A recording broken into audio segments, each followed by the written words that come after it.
ఉన్నాడా? ఇస్తానన్నాడు. వెంటనే ఇస్తానన్నాడా?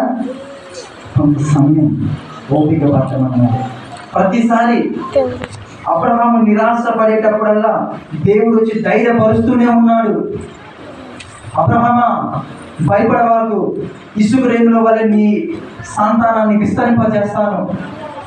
దేవుళ్ళో ఉన్న మంచి క్వాలిటీ ఏంటంటే చెప్పమంటారండి, మంచి క్వాలిటీ ఏంటంటే ఆయన ఇవ్వను అండు, కొంచెం ఆపుతాడు. నువ్వు నిరాశ పడేటప్పుడు ఆయనే నీ దగ్గరికి వచ్చి ధైర్యపరుస్తూ ఉంటాడు. ఆయన హల్లెలూయా, ఆయనే ధైర్యపరుస్తాడు. ఏమనంటే, ఇదిగో నిన్ను అలా చేస్తా, ఇదిగో నిన్ను ఇలా చేస్తా. వాక్యం ద్వారా కావచ్చు, వాగ్దానాల ద్వారా కావచ్చు, మనుషుల ద్వారా కావచ్చు, సేవకుల ద్వారా కావచ్చు, పరిచారుల ద్వారా కావచ్చు,